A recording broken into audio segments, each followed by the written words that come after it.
Is Jesus' eye of the needle really a reference to city gates? Hey everybody, I'm Dan McClellan. I'm a scholar of the Bible and religion. Let's take a look at a video.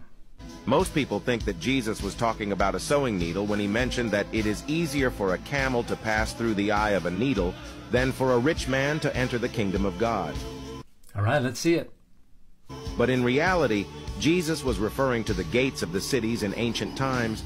Those gates had two large leaves and a smaller door, called the eye of the needle, intended only for the passage of pedestrians. When the large gates were closed, getting a camel through the eye of the needle required the camel to shed its load and bend its legs and neck, a difficult task that often left scratches. So those are images of what are known as wicket gates. One of those images from India, but these were very popular gates in medieval Europe.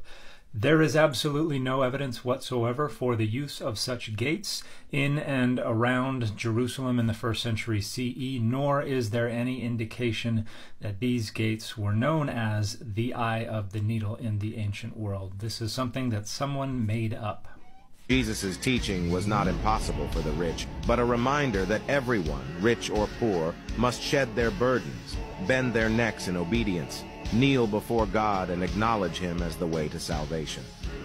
So attempts to generalize this to all people are just attempts to relieve the rhetorical pressure that this is putting on the wealthy. But the message is precisely that the wealthy place their hearts on their wealth, not on the kingdom of God, and they cannot be saved. Now, in this time period, the idea was that the wealthy were blessed because they were the most righteous. And so the exclamation on the part of the disciples, well, who then can be saved, is a reflection of this notion that, well, if the most righteous people can't be saved, then who can be saved? And this is where Jesus provides the relief valve to this claim of impossibility. He says, with humans this is impossible, but with God it is not impossible.